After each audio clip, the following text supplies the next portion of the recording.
Nagawa nakatatawanan ang isang ganitong klaseng sitwasyon. Kaya kay Ms. Hanelet Abençania, huwag niyo pong gawin na issue dahil may buhay po ditong nakasalalay, may mga buhay na nawala. Huwag niyong gawing issue ito at gawin niyong katatawanan ang gobyerno.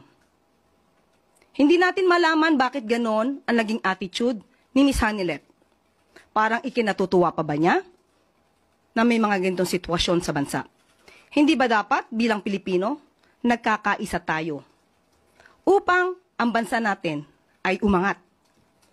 Hindi lamang para sa taong bayan at para na rin mapakita natin sa buong mundo na ang Pilipinas at ang mga Filipino ay nagkakaisa. Huwag silang gumawa ng gulo dahil hindi po yan maganda. Huwag nila simulan ang gulo sa pamamagitan ng pagbibigay ng ganitong mga klaseng remarks o pananalita.